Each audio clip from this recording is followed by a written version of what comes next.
An elderly couple lives through a terrifying home invasion. Good evening, everyone. I'm Amanda Goodman. An 89-year-old woman made a bold escape from her own home, worried about what may happen to her and her husband if she didn't take action.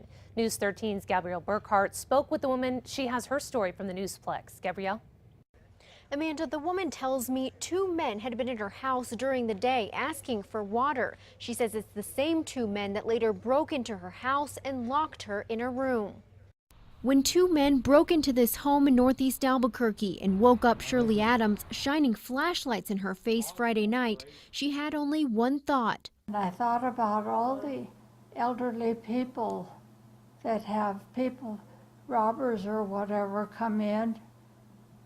And quite often they don't have very good endings. The 89-year-old says two strange men, later identified as 29-year-old John Lujan and 19-year-old Andrew Mondragon, rang her doorbell earlier that day asking for water. She didn't let them in, telling them they could use the hose. But when she and her 94-year-old husband went to bed, the two men let themselves in.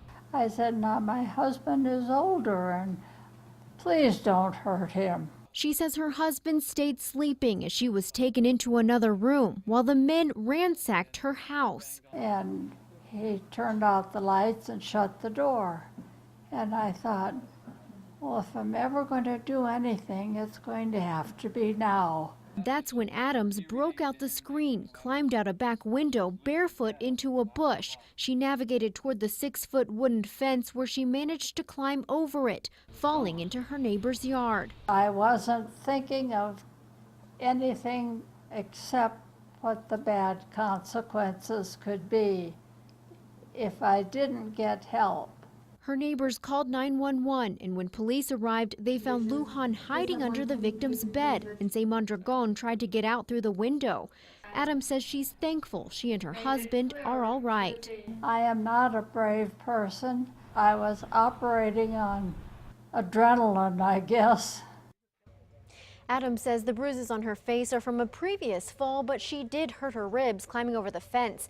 Police say the men had an axe and duct tape when they broke in. Both Mondragon and Lujan are booked on $50,000 cash-only bonds for aggravated burglary, kidnapping, and other charges. Back to you.